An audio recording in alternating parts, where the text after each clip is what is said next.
मुद्दा कौन सा है जो आपको लग रहा है इंडिया गठबंधन का गया है जनता तक? की बार 4 से पार तो थोड़ा प्रेशर में आते हैं, आप डर लगता है आपको? ये 140 सीटों के लिए तरस जाएंगे। और जो आज का जन समर्थन था, उम्मीद से ज्यादा जन समर्थन था। योगी जी के करीबी लोग समाजवादी पार्टी का प्रचार कैसे कर रहे हैं? खेल क्या है ये? क्या योगी बना मोदी की लड़ाई ज्यादा बढ़ गई है? क्या आपके दिमाग में था कि धर्म का मुद्दा सिर्फ जाति से खत्म किया जा सकता है? आपके मन में आता है अगर इंडिया गठबंधन की सरकार बनी तो मैं ये मंत्रालय लूंगा?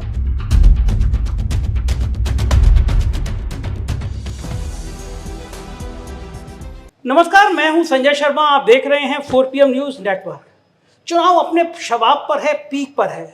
नेताओं की रैलियों का दौर दिन रात तेज हो रहा है। बहुत तेज गर्मी है। अब 40, 42, 44 तो 45 डिग्री तक का तापमान है। तो मुझे लगा कि कुछ रैलियों को देखा जाए। तो समाजवादी पार्टी के मुखिया अखिलेश यादव जी के साथ मैं रैली में आया। फूलपुर में मैंने देखा भीड़ का वो जनसैलाब। मैंने कई रैलियां देखी अखिलेश यादव जी के साथ, कई रैलियां कवर की है बाकी नेताओं के साथ भी, लेकिन इतना जोश, इतना उत्साह, इतना उन्माद था कि भीड़ मंच तक आ गई। दोनों नेता, राहुल गांधी बाद में आए, लेकिन भीड़ इतनी, अपने नेता को पास में देखने की चाहत इतनी कि दोनों नेता बस हाथ हिला के और बातें करके चले गए। भीड़ के मारे मंच पे भाषण नहीं दे पाए। लेकिन मुद्दे क्या हैं, क्या क्या चीज़ें हैं, क्या क्या संभावना है इंडिया गठबंधन की बात करने के लिए मेरे साथ अखिलेश यादव जी। अखिलेश जी, बहुत बहुत स्वागत है आपका 4PM न्यूज़ नेटवर्क में। माहौल जो चल रहा है, आपके नारे तेज चल रहे हैं, उनके और तेज चल रहे हैं, लेकिन बड़ा सवाल ये है कि भाषा की मर्यादा जितनी इस चुनाव में देखने को मिली, जितनी निम्न स्तर की भाषा देखने को मिली, उतनी पहले शायद कभी नहीं देखी गई। ये भाषा की मर्यादा इतनी खराब क्यों हो रही है देश में? हाँ, ये चुनाव जो देश का चुनाव हो रहा है, मैं देख रहा हूँ कि एक मनमर्जी के खिलाफ 140 करोड़ जनता के बीच का चुनाव है। मनमर्जी बनाम 140 करोड़ जनता, और बदलाव के लिए जनता तैयार है। संविधान बचे, लोकतंत्र बचे, आरक्षण बचे। सवाल यह है कि जनता को भरोसा नहीं है भारतीय जनता पार्टी पर। जितनी भी इन्होंने बातें कही, जितने भी वादे किए, सब झूठे निकले। और इधर उनकी कहानियां जो पहले सुनाते थे, आज वही कहानियां सुना रहे हैं। उनकी कहानी पुरानी है, उनके जो डायलॉग हैं वो घिसे पिटे हैं। बीजेपी अब तक तो दूसरों से झूठ बोलती थी, अब वो अपने आप से झूठ बोल रही है। और जो नेगेटिव नैरेटिव उन्होंने दूसरों के लिए तैयार किया था, वो आज नेगेटिव नैरेटिव में खुद फंस गई है। इस बार बदलाव होगा, और क्योंकि हार के करीब पहुंच रहे हैं इसलिए भाषा बदल रही है। लेकिन दूर जनता जो देख रही है वो जानती है कि उसे संविधान बचाना है। बाबा साहब भीमराव अम्बेडकर जी ने जो संविधान बनाया, जिससे पिछड़े दलित आदिवासी, पिछड़े दलित आदि आबादी को हक, सम्मान और अधिकार मिलते हैं, उससे छेड़खानी की तैयारी भारतीय जनता पार्टी कर रही है। सबसे बड़ा मुद्दा आपका क्या लग रहा है? इंडिया गठबंधन जो अपील कर पा रहा है, ये जो भीड़ है, ये जो खुशी है, सबसे बड़ा मुद्दा कौन सा है जो आपको लग रहा है इंडिया गठबंधन का गया है जनता तक? जो पिछले 10 साल दिल्ली की सरकार की और 7 साल लगभग उत्तर प्रदेश की सरकार, किसानों को कहा कि आय दोगुनी हो जाएगी, इधर उनकी लागत बढ़ गई, किसी भी फसल की कीमत नहीं दे पाए, पैदावार का जो लाभकारी मूल्य मिलना चाहिए था वो नहीं मिला। लोग आजकल जानकारी रखते हैं, इनके 10 साल की सरकार में 1 लाख किसान ने आत्महत्या की है। ये वही भारतीय जनता पार्टी के लोग हैं जो काले कानून लेकर के आए थे किसानों की फसल के लूट के लिए, किसानों की ज़मीन को कब्जा करने के लिए। इन्हें कोई परवाह नहीं हुई। तब भी जब इन्होंने थार किसानों पर चढ़ा दी तो एक एक किसान के परिवार के लोग इंतज़ार कर रहे हैं कि इन्हें कैसे सत्ता से हटाया जाए। वहीं जहाँ किसान को संकट में डाल दिया इन्होंने, दूसरी तरफ नौजवान, हर परीक्षा पेपर लीक हो रहा है उनका। जो परीक्षा देने जाते हैं उसका पेपर लीक हो रहा है, परीक्षाएं रद्द हो रही हैं। हाल में नौजवानों ने लाखों लाख फॉर्म भरे थे पुलिस भर्ती में। 2 दिन परीक्षा कराई गई। सरकार ये कहती थी कि बहुत अच्छा इंतज़ाम है, लेकिन वो भी परीक्षा रद्द करनी पड़ी क्योंकि उसका भी पेपर लीक हो गया। तो अगर हम पूरा हिसाब लगाएं, जिन बच्चों का भविष्य अंधकार में चला गया परीक्षा न देने की वजह से या पेपर रद्द होने की वजह से, वो लगभग उत्तर प्रदेश में 60 लाख हैं।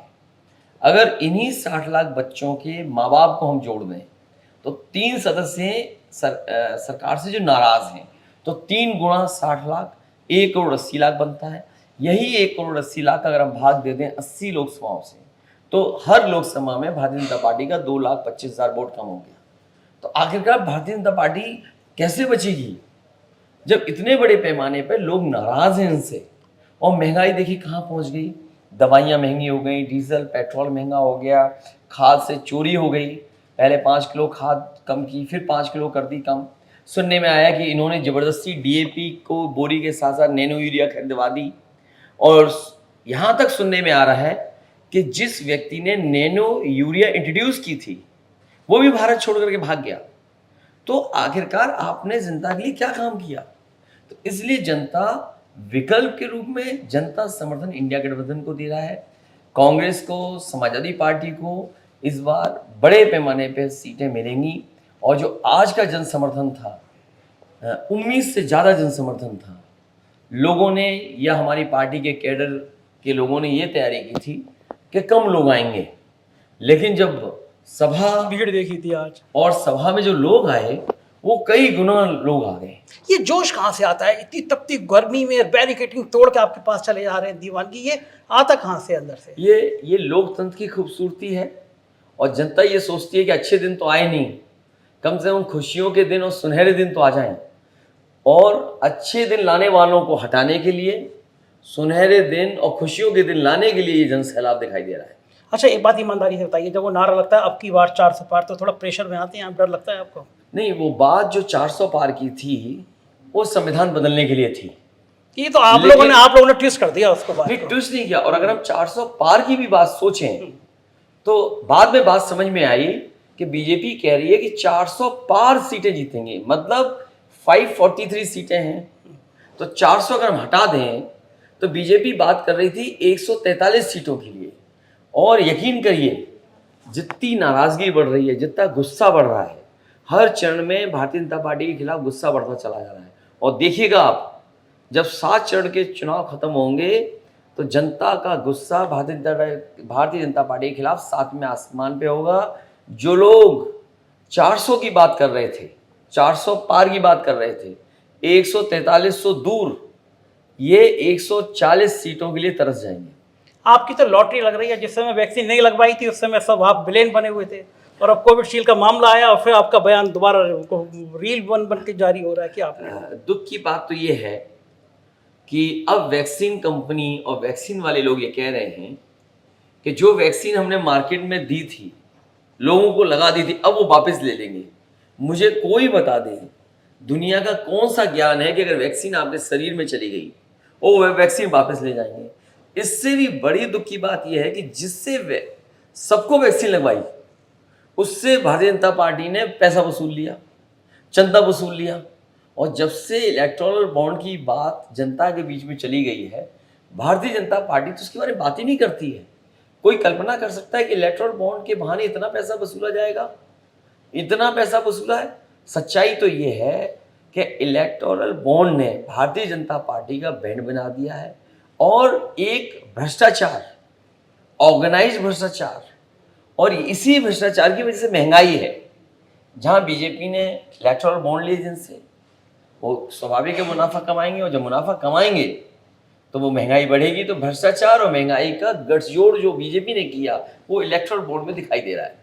लेकिन ये लोग कहते हैं कि आप बड़े खुश भाषण देते हैं, ताली बजा देते हैं, जोश बजाते हैं, संवेदनशील नहीं है। प्रधानमंत्री देखते हैं संवेदनशील है, 2 बार रो दिए।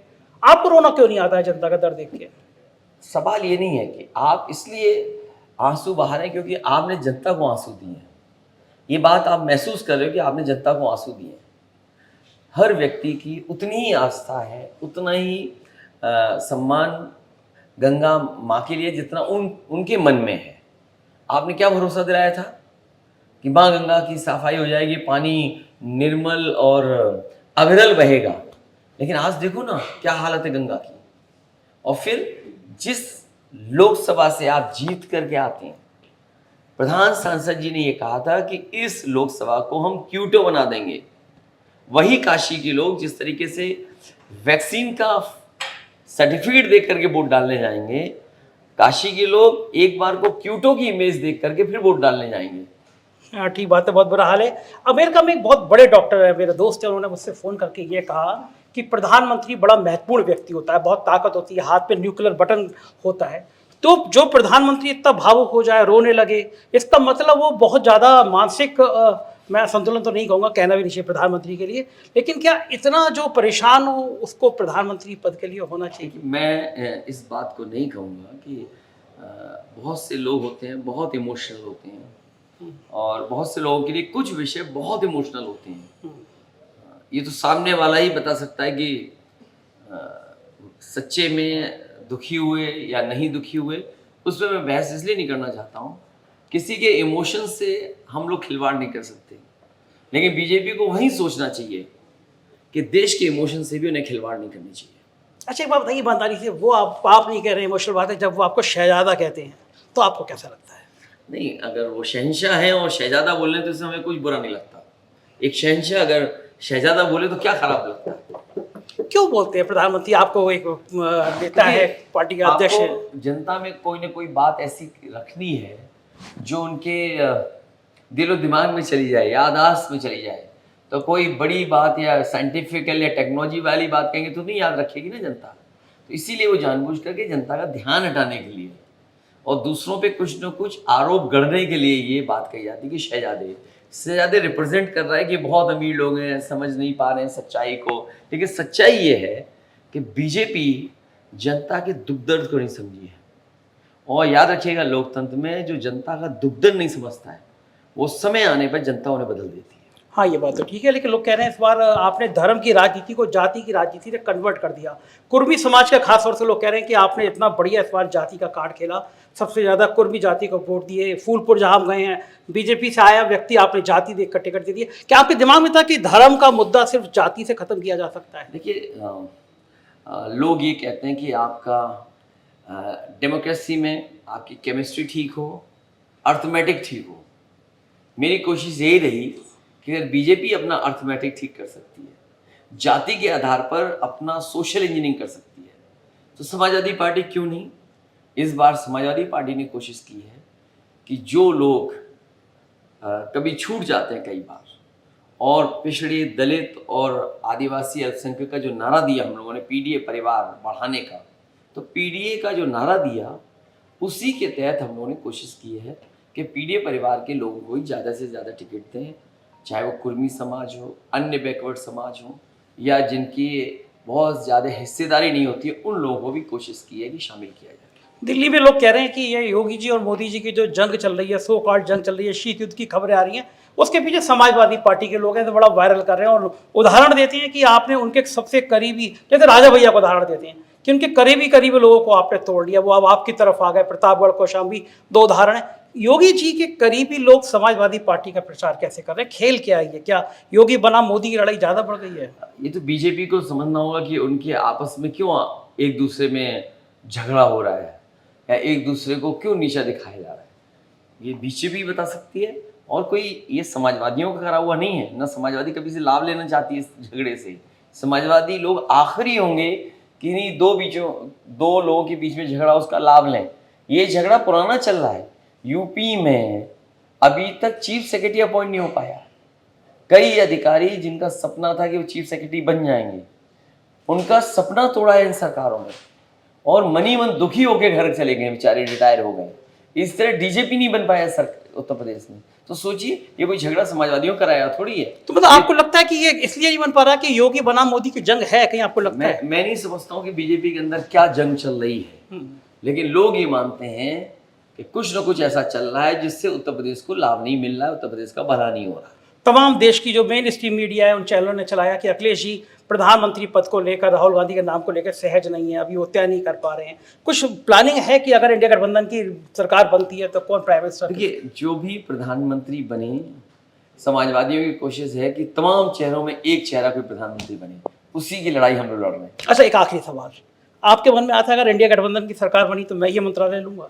नहीं, मेरा कोई ऐसा नहीं है कि मेरे मन में आता हो। मेरे मन में केवल ये आता है कि लोकतंत्र बच जाए, संविधान बच जाए, और जो गरीब दुखी लोग हैं उनके जीवन में बदलाव आए। क्योंकि इधर हम देखते हैं कितना बड़ा देश हो गया। सोचो, आप राशन की बात करती है सरकार, फिर कहती है विश्व गुरु बन जाएगी भारत, फिर कहते हैं कि हम विकसित भारत बन जाएंगे। अगर विकसित भारत बनाना है, विश्व गुरु बनाना है, तो शिक्षा का क्या स्तर हो? हमारे गरीबों को कम से कम वो अपॉर्चुनिटी मिले कि हम वो अपनी मेहनत से, अपने बुद्धि से आगे बढ़ सकें। तो ये जो अपॉर्चुनिटी नहीं दे रही है सरकार, इसी की लड़ाई है कि उनको भी मौका मिले। आखिरी संदेश क्या देना चाहते हैं आप 4PM नेटवर्क के थ्रू? मैं 4PM नेटवर्क के माध्यम से सभी देखने वालों को कहूँगा कि ये लोकतंत्र बचाने की लड़ाई में आप और सब लोग जुड़ जाएं। और 4 जून न केवल खुशियों का दिन आने वाला है, बल्कि वो दिन प्रेस के लिए भी खुशियों का दिन होगा, क्योंकि उसी दिन प्रेस के लोग भी फ्रीडम ऑफ प्रेस का दिन मनाएंगे।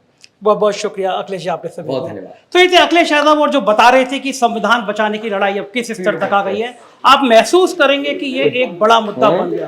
कैसा लगा ये इंटरव्यू? अपनी राय से जरूर बताइएगा। शुक्रिया, थैंक यू।